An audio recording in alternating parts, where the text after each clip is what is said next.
So magandang hapon sa ating lahat, no.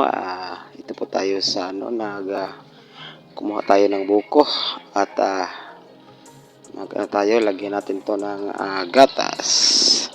So kinudkod muna natin, ilagay sa sa kalderin. So lagyan natin ng gatas. Oh, sarap to. At biscuits, no. Yan, biscuits. Lagyan natin ng biscuits. Saka royal, may royal na yan.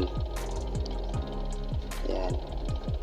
At lagyan natin ng Liberty ingredients. So tamis na yan. So may pa, angel ibap. Yan, may uyap solo. Lagyan natin ng uyap. Sarap to, no. Buko salad.